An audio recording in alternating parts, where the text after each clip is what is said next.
All right, we'll go ahead and call this special meeting to order. Roll call, please. Mr. Merriman? Here. Mr. Matter? Absent. Dr. Scarpone? Present. Fiscal officer not here. Solicitor Mr. Lynn? Present. Mayor Mike Petrella? Present. Administrator Mr. Kasegi? Here. Mr. DeStefano is absent. Mr. Spence here. Mrs. Dameron? Here. All right, will everyone please stand for a moment of silence in the pledge?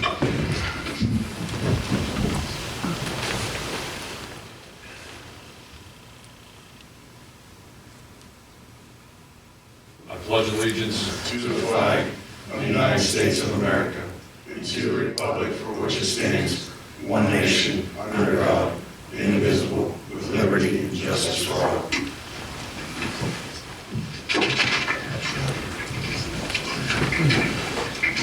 All right. Before we start the meeting, can I get a motion to appoint Randy Spence as administrator and/or clerk for this meeting? So moved. Second.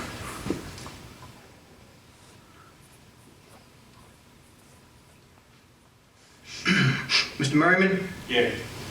Mr. Matter not here. Dr. Scarpone? Yay. Mr. Stefano not here. Mr. Spence, yay. Mrs. Dameron? Yay. All right. Our special meeting tonight is regarding budgetary items, so I will turn it over. Who's reading?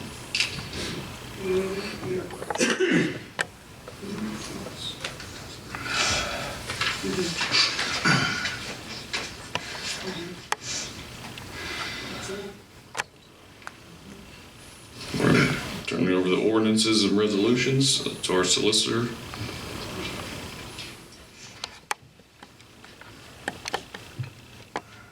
First ordinance is ordinance 2023-23, an ordinance providing for amending and revising the appropriations of expenditures for the village of Wintersville for the calendar year 2023 and declaring an emergency. I'll make a motion to suspend the rules. Second. Mr. Merriman? Yeah. Dr. Scarpone? Yay. Mr. Spence, yay. Mrs. Dameron? Yay. I need a motion for the ordinance 2023-23. So moved. You make the motion, Penny? Yep. Can I get a second? Second. Well. Any questions? Mr. Merriman? Yeah. Dr. Scarpone? Yay. Mr. Spence, yay. Mrs. Dameron? Yay. Yay.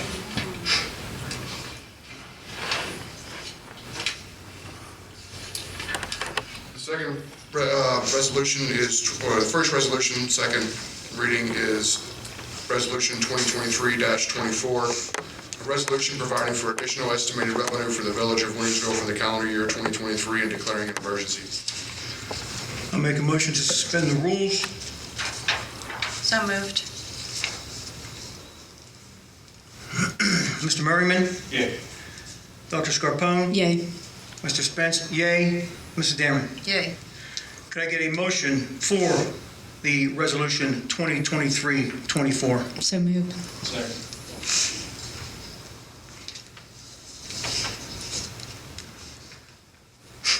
Mr. Merriman? Yeah. Dr. Scarpone? Yay. Mr. Spence, yay. Ms. Dameron? Yay. The next is resolution 2023-25, a resolution providing for additional estimated revenue for the village of Wintersville for the calendar year 2023 and declaring an emergency. I make a motion to suspend the rules. Second. Mr. Merriman? Yeah. Dr. Scarpone? Yay.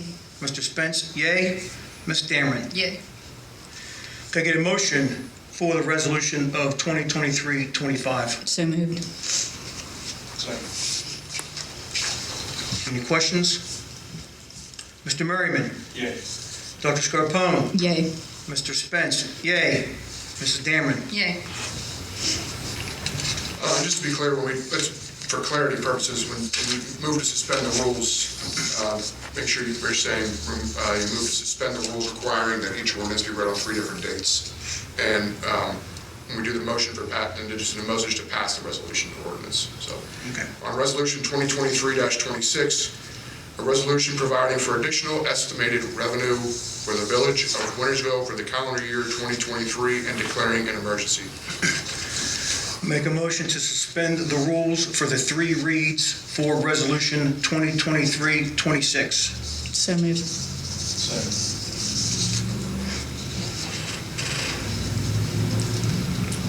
Mr. Merriman? Yay. Dr. Scarpone? Yay. Mr. Spence? Yay. Mrs. Dameron? Yay. Can I get a motion for the Resolution 2023-26? So moved. Second. Any questions? Mr. Merriman? Yay. Dr. Scarpone? Yay. Mr. Spence? Yay. Mrs. Dameron? Yay. Final resolution is Resolution 2023-27, an ordinance for the annual permanent appropriation budget for 2023 for the Village of Wintersville for the calendar year 2023 and declaring an emergency. I'll make a motion to suspend the rules for the 3 reads for 2023-27. Second.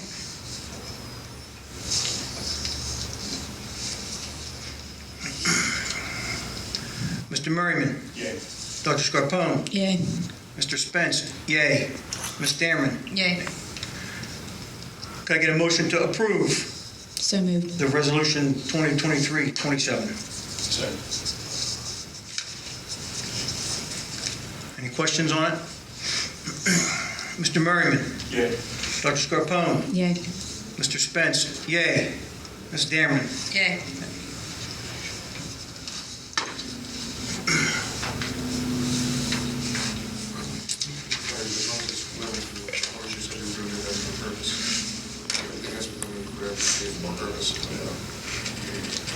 Melanie, will you just give a quick, just brief summary of why we did this for the budgetary items tonight before we adjourn? One of the reasons that we had to pass all these ordinances, and I apologize for all the paperwork, because this has just been more paperwork that we've had to put together, is we started with a budget that didn't reflect the actual activities of the village, looking forward to 2023. So what technically happened is when I started looking at your estimated revenue and your appropriations, your temporary appropriations, I realized there were line items that were added on both sides, which is not necessary in a village. So what that does is it inflates the revenue and the expenditures to a point that you have a contingency line on one side and a source on the other side, an additional source that's not really there. I think basically what they were trying to do was zero budget, which meant they budgeted the cash that they thought that would come over, as well as the 2 columns that are required, and that's taxes and the new anticipated revenue. So because of that, the way they were trying to budget, it inflated both sides.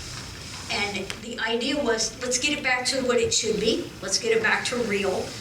In doing that, I had to remove $4 million from your budget of items that really weren't there. So I talked to the county auditor about it. He was extremely cooperative. He actually sent me the minute certificate that they prepare and had me change it and send it back. And in 15 minutes, we were certified by the Budget Commission. So he was able to take care of it that fast. So that's the first time I've ever had a county auditor actually send me the minute certificate and say, fix it. So I fixed it, we sent it back, we're square with the county. This budget will stay in line with what more is happening here at this village. This will reflect actual things that's really happening here. Tighten down the budgets a little bit, try to stay, cover the things that we know are coming up, because we do have a couple surprises, and I'm sure we haven't seen them all yet. But we are trying to cover everything we can. We're going to be careful and make this budget work. So it's going to have to work. So, but we do have a few things that we have to tighten the belt for, because they weren't anticipated ever. So, So hopefully we can- for clarity, the budget was inflated. Yes, that's Over basically, $4 million. the revenue and the temporary appropriations were both inflated. And I think it was because the person preparing it was used to doing a zero-based budget, which is required if you're a county employee. But county budgets are both that way, but not villages, not townships. We don't need to do it that way. It kind of confuses things because you think you have more revenue than you do, and it makes you then push expenditures out there that really aren't there. Had they spent everything that was laid out before them, you would have no money. So you don't want to do that. You have to remember in every good budget that you must carry a fourth, hopefully a fourth of your cash balance, or actually a fourth of the actual budget. So if you look at this 23 budget and you say 1/4 of it needs to carry over into the next year, that's where the cash comes from. You hope that you have a fourth of this budget in cash carrying over into the next year. Why? Because we don't have the settlement money yet. Hopefully next week, the county has promised me it should be in a check form next week, and we should be able to cash it and get it into our books. But you, in order to pay people and pay supplies and whatever else you're doing, you have to maintain a fourth to get you to the next year at the end of the year. So you cannot lay everything out there to spend. Otherwise, I don't know what you're gonna do. So if we would have continued on the track that we were on with the inflated budget of $4 million, what would that have done to us in the future? I'm guessing that not understanding how that budget was created, you may overspend, not knowing that you had to retain that fourth back in cash, hold on to it for next year. And the way your budget was set, you had to keep something on the books at the end of the year. If you did not, you'd be in trouble. So right now, it's better to control it with not budgeting the cash balance, because technically, the estimated revenue sheet, and I can do a class on this if you guys want me to do that. The estimated revenue that comes, the sheet that we work back and forth with the county, it starts out with a cash balance. The second column on that sheet is taxes, and that's the number they tell us, not what we tell them, they tell us what the tax levies are coming in at. So that's their numbers. The third number is the number that we tell them. This is the revenue, new revenue, that we anticipate receiving in '23. So when it's done, they take the cash balance, they take the taxes and the new revenue and add them together, and the last column is what you can appropriate up to. And that's how it works. That's how it starts your appropriations. You get that sheet actually in October. When you pass the amounts and rates, that's where that sheet comes from. That's where those numbers start coming from. So for you guys to get back on track that you can do full 3 readings, you need to get a budget started like now for July, because you have an alternative budget that's due in July. And that starts '24. So you start now and start thinking about what's gonna happen in '24.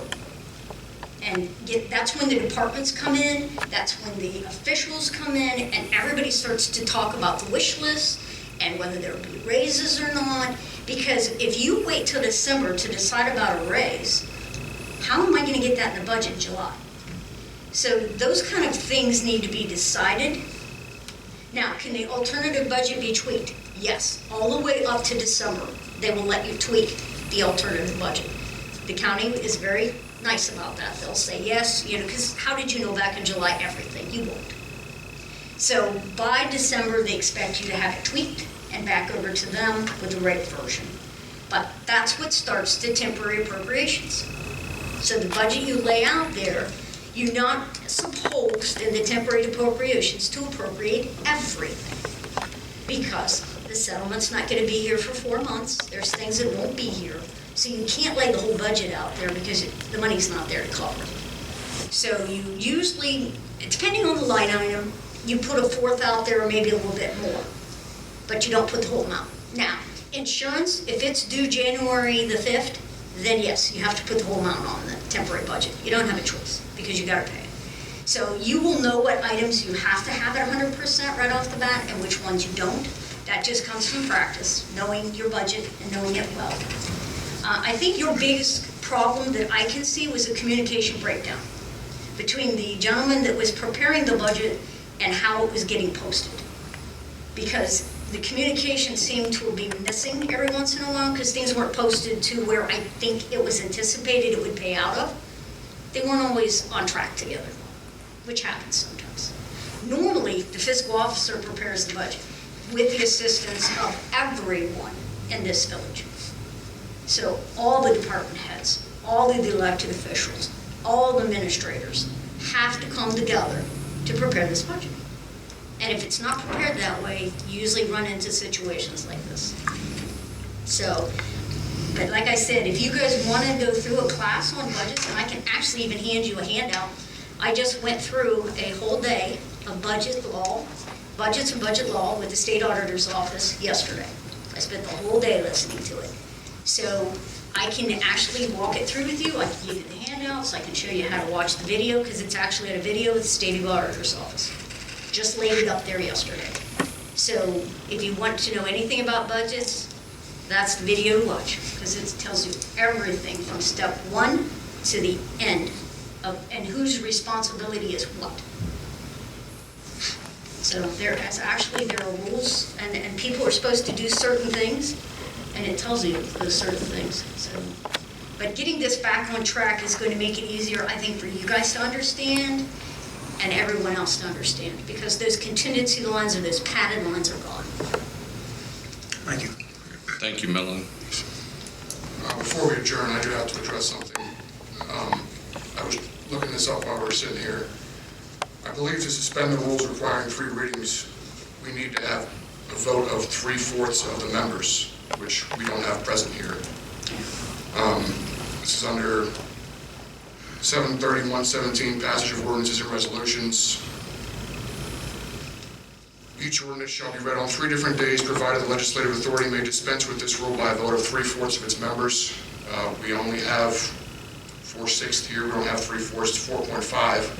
So we would need 5 members to suspend the rules. I do think that these, in my opinion, I could do more research on it. I think we need to have 5 members here to suspend the rules. So I'm not confident that these are properly passed. At my village, 4 members passed. 4 members will pass it for an With emergency, emergency. but in order to suspend the rules, it's a different And section. we do both at the same time. We suspend the rules and pass it on emergency every time. Because You we can don't suspend once it. a month. Yeah, you can suspend them with more than 3/4 of the members. I could be wrong, but the way I'm reading, I just think I'm just gonna bring that up, because I am not confident that each ordinance or resolution shall be read on 3 different days, provided the legislative authority may dispense with this rule by a vote of at least 3/4 of its members. And we don't have 3/4 present. So I'm gonna bring that up for the record. Even though it's an emergency? The emergency is separate from the suspension of the rules. Yeah, the emergency is we have tomorrow to file with the county. You haven't filed since 2017, from what I understand, a permanent budget, ever. 17 was the last one you filed. So we're going to try to actually follow it this time. Well, why would we even be able to hold a quorum if we couldn't vote? Because you always have people that You don't could show up. pass with, you could pass, if you could pass without, With, with 4, if it was like the 3rd vote or something like that, or if we weren't passing it as an emergency. Well, no, if we weren't, but this rule requires 3 readings. And I'm just reading you exactly out of this law here.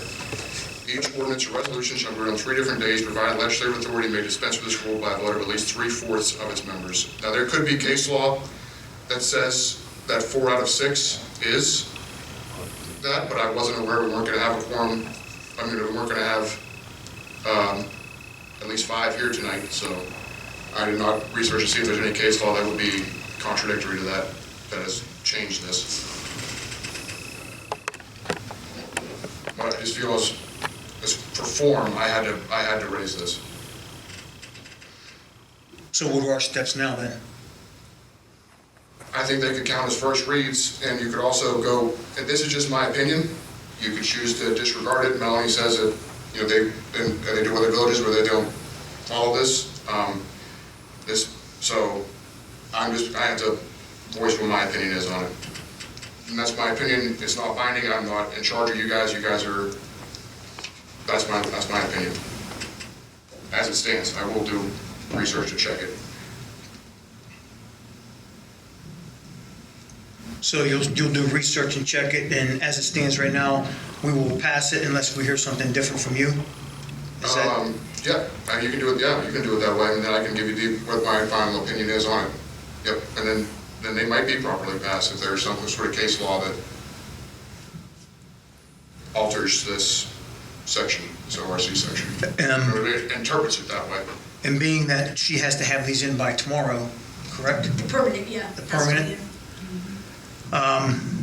What kind of time frame are you looking at to Well, find? I'd have to get it by the end of the day tomorrow then, or even before that, if we're planning on filing them early. I need to have it done, I guess, probably before tomorrow morning. I could go start it right now. I guess that's the only alternative we have right now because of the time frame that we have.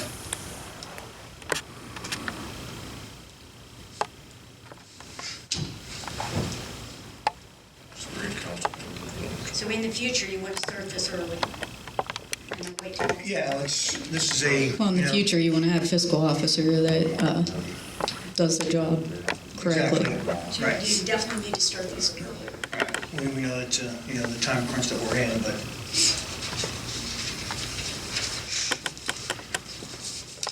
All right. Well, anything else? Need a motion to adjourn. So moved. Motion to adjourn. Second. Mr. Merriman? Yay. Dr. Scarpone? Yay. Mr. Spence? Yay. Ms. Dearman? Yay. This special meeting is adjourned. Our next regular council meeting is April 6, 2023 at 7 p.m. Thank you.